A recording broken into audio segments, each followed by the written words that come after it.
Welcome back, everyone. We're diving into something a little different today. It's all about turning dreams, those things that really get you fired up, into an actual business. Yeah, dreams into dollars. Exactly. We're looking at this podcast episode all about this thing they call dream sharing. Sounds a bit woo-woo at first. Yeah, Yeah. I know, but stick with us here. It's not about interpreting dreams or anything like that. It's more about taking those things you're passionate about, the things that keep you up at night, and turning them into, well, a way to make a living. Exactly. And what I really liked about this episode was that the speaker, they're super relatable. Oh, yeah, definitely. Like they talk about being stuck in this dead-end job, delivering pizzas, actually. Wow. Yeah, and just feeling that, that yearning for something more. That's something I think a lot of us can relate to, right? Totally. Like Yeah. that feeling of wanting to break free and do something that really lights you up inside. But then comes the big question, right? How? Exactly.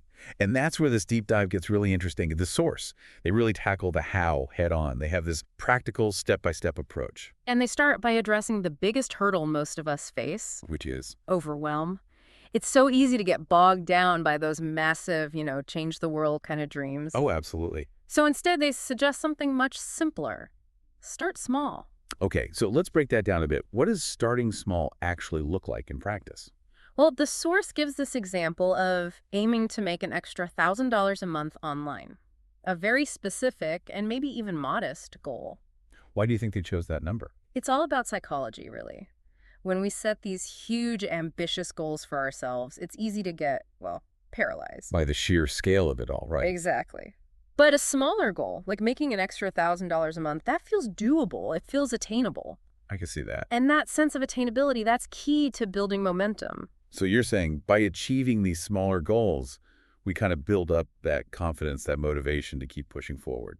Absolutely. Each small win, it's like a little boost, It Yeah. reinforces that belief that, hey, we can actually achieve our dreams. I like that. It's like a positive feedback loop. Yeah, exactly. It's like training for a marathon. You wouldn't just start by trying to run 26 miles on day one. Oh, no. You'd build up gradually, increasing your mileage over time. It's the same principle here. That makes total sense. Yeah. So how do we actually go about setting these smaller, more achievable goals? Well, the source, they have this three-step process. First, they emphasize being super specific about your dream.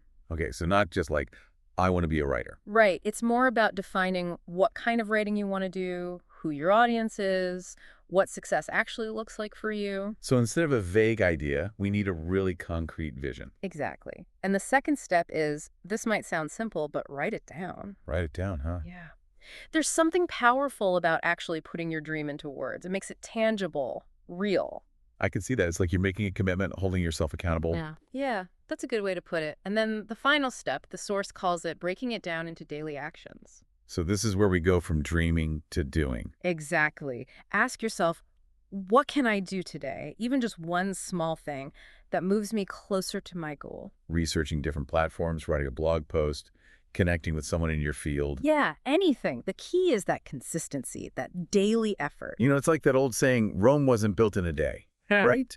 It's those consistent actions that really add up over time. Totally. And you know what? That actually brings us to another really fascinating point the source makes. And it might sound a bit counterintuitive. Oh, I'm intrigued. It's all about the power of vulnerability. Vulnerability. Yeah! In business. Yeah. They actually share this hilarious story about accidentally deleting their entire website right before a big launch. Wait, what? They deleted their whole website. Yeah, like completely wiped it clean. That sounds like a nightmare. It was. But here's the surprising part. People loved it. Instead of hiding the mistake, they shared it openly. And it actually resonated with their audience in a powerful way. Why do you think that is? It seems kind of counterintuitive to celebrate mistakes, right? It all comes down to psychology, really. When we let our guard down, when we share our struggles and imperfections, it makes us more relatable, more human. So it's about breaking down those walls of perfection that we often feel pressured to uphold. Exactly. Think about it. When someone shares a story about a time they messed up, doesn't it make you feel a little better about your own imperfections? Totally. It's like it gives us permission to be ourselves, flaws and all. And that's a really powerful message, especially online, where everything seems so polished and perfect. Right. So what does that mean for you, the listener? Don't be afraid to be real, to show your human side. Embrace those imperfections, because that's where the magic happens. I love that. So we've talked about starting small and embracing vulnerability. Now let's talk about the platforms themselves. The source mentions Instagram and YouTube. Are those the be-all, end-all? That's a great question, and the source is actually pretty clear that there's no one-size-fits-all answer. Of course. It really depends on your strengths, your target audience, the kind of content you enjoy creating. So how do we know which platform is the right fit for us? Well, they advocate for what they call a mad scientist approach. A mad scientist. Okay, tell me more. It's all about experimentation. Try different platforms, test different formats, see what resonates with your audience. Don't be afraid to get creative and try new things. So it's like embracing that spirit of curiosity and exploration. Exactly. The key is to find a platform that feels authentic to you, a place where you can be yourself and connect with people who vibe with your message. I like that. Finding your tribe, as they say. Exactly. So we've got a clear goal, we're embracing vulnerability, and we're experimenting with different platforms. What's next on our journey to turning dreams into a business? Well, I think once you've got some content out there and you're starting to connect with people online, there's this whole other piece of the puzzle. And There's a little community. yes, community, that buzzword we hear everywhere these days. Yeah. But what does it actually mean in the context of building a business? That's a great question. It seems like it goes beyond just having an audience, those people who passively consume your content. You got it. A community, it's about fostering those genuine connections, Mm. the kind built on trust, shared values, meaningful interactions. So it's about creating a space where people feel like they belong. Exactly. A place where they can connect not just with you, but with each other. Yeah. It's about going beyond just liking a post or watching a video. It's about real conversations, responding to comments, really engaging. I can see how that would create a much more loyal and engaged following. Absolutely. And the source, they actually emphasize the power of email lists for this. Email lists. I thought those were a thing of the past. Nope, they're still super relevant. Email lets you communicate directly with your audience without relying on those pesky algorithms or platform changes. That's a good point. Gives you more control, right? Exactly. And they also talk about creating a sense of belonging, making people feel seen and heard, giving them a platform to share their own experiences and connect with others who get them. It's like creating a space where people feel like they're part of something bigger than themselves. Exactly. And that sense of belonging, it's incredibly powerful. It creates loyalty, encourages engagement, and ultimately helps you build a thriving community around your dream. Okay, so we've covered a lot of ground. Starting small, embracing vulnerability, experimenting with platforms, building a strong community. But I think there's one big question that's probably on everyone's mind. And that is? How do we actually make money from all of this? How do we turn our passion into profit? That's the million-dollar question, right? And it's something the source addresses head-on in a very authentic and approachable way, I might add. Okay, I'm all ears. Tell me more about their approach. Well, they recommend starting with a low-priced ebook. A low-priced ebook, why start there? It's all about psychology again. A low-priced ebook, it feels attainable for a wider audience. It's a way to introduce people to your work, build trust, demonstrate your value without a huge financial commitment. So it's kind of like dipping your toes in the water. Exactly. And once you've established yourself with an ebook, you can explore other monetization strategies like sponsorships or online courses. Okay, I can see that progression. But there's a really important caveat here. The source is very clear about staying true to your values and only partnering with brands or creating products that you genuinely believe in. That's such an important point. It's about maintaining that authenticity we talked about earlier, right? Walking the walk. Exactly. Your audience can spot a phony a mile away, so it's crucial to be genuine in everything you do. If you're not excited about a product or a brand, your audience won't be either. That makes sense. So we've got ebooks, sponsorships, courses. Mhm. Is that the full spectrum, or are there other ways to monetize your passion? Oh, there are tons of options out there. The source really encourages experimentation and finding what works best for you and your audience. So no one right answer. Nope. The key takeaway is that monetization shouldn't feel like a dirty word. It's about creating valuable products and services that solve problems for your audience while also allowing you to sustain your dream, to keep doing what you love. I love that reframing. Yeah. It's about aligning your passion with a sustainable business model. But even with the best monetization strategy in place, things can change quickly in the online world, right? Oh, absolutely. The internet is constantly evolving, trends come and go, algorithms shift. That's why the source really emphasizes adaptability. Oh, interesting. Tell me more about that. Well, they tell this great story about how a casual comment from a listener actually sparked their next big product idea. It just shows you how important it is to stay open to feedback, be willing to pivot, you know, adjust your course. So it's not just about having a plan, but about being able to roll with the punches. Exactly. They call it riding the wave, being responsive to the ever-changing landscape of the internet. I like that. So how do we become better wave riders? How do we make sure we're not just clinging to our original plan when things start to shift around us? That's a great question, and something we'll explore in more detail in the next part of our deep dive. But for now, I'll leave you with this thought. Hit me with it. What's one tiny step, no matter how small, that you can take today to move closer to your dream? Something you can do right now to turn that dream into a reality. I love that challenge. It could be writing down your dream, researching a platform, brainstorming ideas, anything.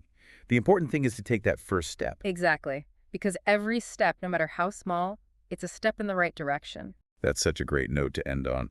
We'll be back soon to explore more strategies for staying adaptable and turning those dreams into a thriving business.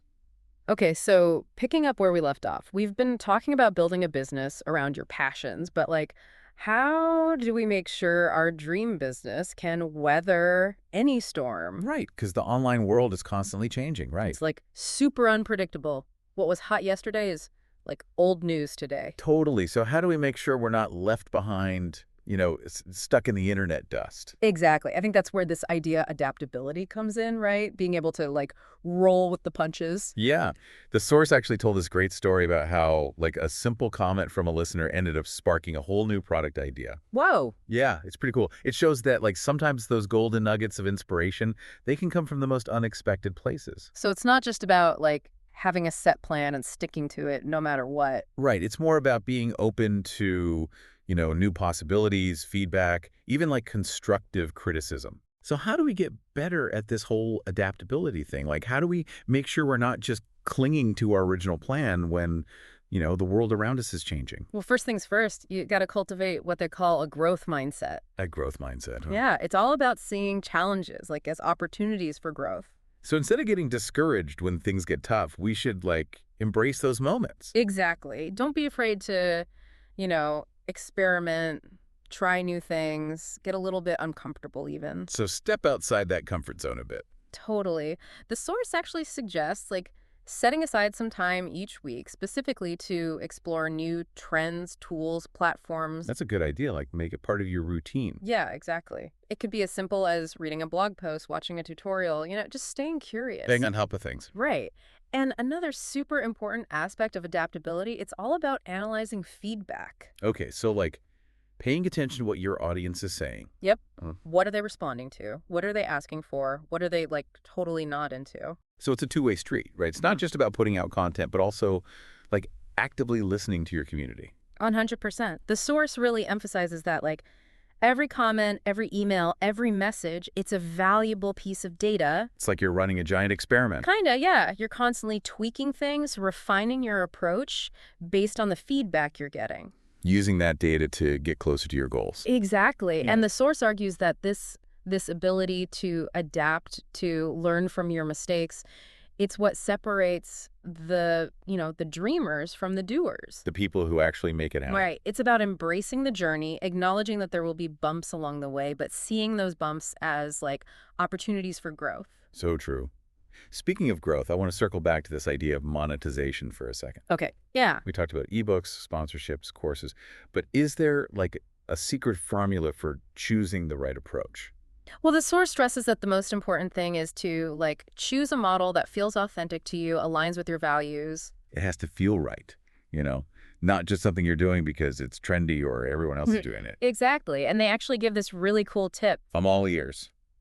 Think about the products or services that you wish existed when you were first starting out. Oh, that's interesting. Yeah, what would have made your journey easier, more enjoyable, more fulfilling? What were you missing? I love that. It's like turning your own challenges into solutions for others. Totally. And it often leads to way more creative and fulfilling business ideas because you're tapping into a genuine need that you've personally experienced. It's got to come from a real place, right? Absolutely. So yeah, it's all about finding that sweet spot where your passion, your skills, and the needs of your audience, they all intersect. Now, what about those of us who, don't feel like we have any groundbreaking ideas or like unique skills to offer. What if we're just, well, ordinary? That's such a common feeling, but the source actually addresses that directly. They're adamant that everyone has something valuable to share. It's just about finding it. So it's not about being like the world's leading expert on something. Nope.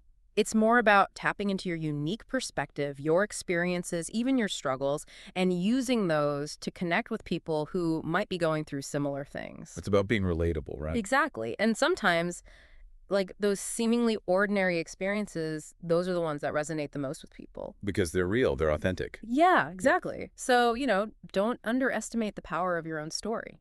I love that. Now, I know we've Mhm. talked a lot about the mindset, the strategies, the creative side of things. Yeah. But what about the practical stuff, like setting up a website, managing finances, all those nitty-gritty details? Oh, yeah, the stuff that can feel kind of overwhelming, especially if you're not like a business whiz. Exactly. Did the source have any advice on that front? They did. They actually emphasized the importance of treating your dream like a real business from the get-go. So that means things like, creating a budget, tracking expenses, setting up systems for managing your time and resources. Exactly. And it doesn't have to be complicated. There are tons of like tools and resources out there to help you streamline all that stuff. That's good to know. It's about finding the right system so you can Mhm. focus on the stuff you're actually passionate about. Right. And the source also stressed the importance of like building a support For network. many of your people, right? Yep. Surround yourself with people who believe in your dream, who can offer encouragement, guidance, and even like practical help when you need it. That's so important Yeah, because it can get lonely, when you're working on your own, grinding away. totally. Yeah. Having that support system can make all the difference. And you know what? As we wrap up this part of our deep dive, I think it's important to acknowledge that this is all a It's process. a journey, right? Exactly. There will be ups and downs, moments of doubt, moments of pure A excitement. whole roller coaster ride. Totally. And the most important thing is to just keep moving forward one step at a time. That's a great reminder. Don't get bogged down by the big picture. Just focus on taking those small steps, celebrating the wins along the way. Exactly. And remember, you don't have to do everything perfectly from the start. It's Yeah. all about learning, adapting, growing. Embracing the messiness of it Yeah. all. Yeah, exactly. So as we move into the final part of our deep dive, I want to leave you with this thought. What's one thing, no matter how small, that you can do today to nurture your dream? What action can you take right now to make it a little bit more real? Love that. It could be anything. Writing down your goals, brainstorming ideas, researching a new platform, anything. Exactly. The key is to take that first step because every step, no matter how tiny, it's a step in the right direction. That's such a powerful reminder. We'll be back soon to explore more strategies for turning those dreams into a thriving business, so stick around. Yeah. It's pretty amazing how much goes into building a business, especially one that's like centered around your passion. Yeah, it's definitely more than just like, oh, I have a dream, now I'm making money. So much more. We've talked about the mindset, the strategies, the platforms, even the nitty-gritty details. But at the end of the day, it all boils down to taking action, right? Yes. Actually doing the thing. But sometimes knowing where to start or even what to do next, it can feel a bit overwhelming. Totally, like analysis paralysis. Exactly. So what happens when we hit those moments where we're feeling stuck, unsure of how to move forward? What does the source say about that? Well, they have this really interesting take on it, and it might sound a little counterintuitive. Okay, lay it on me. They actually encourage people to embrace those feelings of uncertainty. Embrace the uncertainty. Yeah. Yeah. They argue that those stuck moments, they're often a sign that you're on the verge of a breakthrough. So instead of seeing it as a roadblock, we should look at it as like a stepping stone. Exactly. Use those moments to, reflect, reevaluate, maybe even push yourself outside of your comfort zone a bit. It's like that saying, feel the fear and do it anyway. Right. Sometimes those moments of discomfort, they lead to the most creative solutions, the biggest breakthroughs. I can definitely see that. So Mhm. it's about trusting the process, even when it feels messy or uncertain. Absolutely. And another thing they talk about is celebrating those small victories along the way. Oh, yes. Those little wins. It's so easy to get caught up in the big picture, the end goal, and forget to acknowledge all the progress we're making. Especially when it feels like you're moving at a snail's pace. Right. But those small wins, no matter how tiny they seem, They can give you that boost of motivation, that sense of accomplishment that keeps you going. It's like fuel for the journey. Exactly. So, did they have any like practical tips for actually celebrating those small wins? Yeah, I'd love to hear some ideas. Well, they suggested keeping a victory log. A victory log. Yeah, like a journal or a notebook where you write down all your accomplishments, no matter how big or small. So you can look back and see how far you've come. Exactly. It's a great reminder of your progress, especially when you're feeling discouraged. I love that idea. It's like creating a tangible record of your journey. And they also suggested rewarding yourself for reaching milestones. Oh, that's fun. Yeah. It could be something simple like taking a break to do something you enjoy, treating yourself to a nice meal, whatever feels celebratory.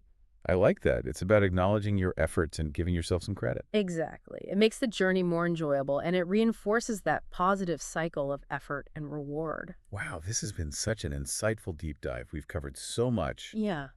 Starting small, embracing vulnerability, finding the right platforms, building community, monetizing authentically, staying adaptable. That's a lot. It is, but I feel like we've really broken down the key elements of what it takes to turn a dream into a real thriving business. And I think if there's one thing I hope listeners take away from this whole conversation, it's that it's okay to not have all the answers right away. It's about embracing the journey, right? Right. The ups, the downs, the unknowns.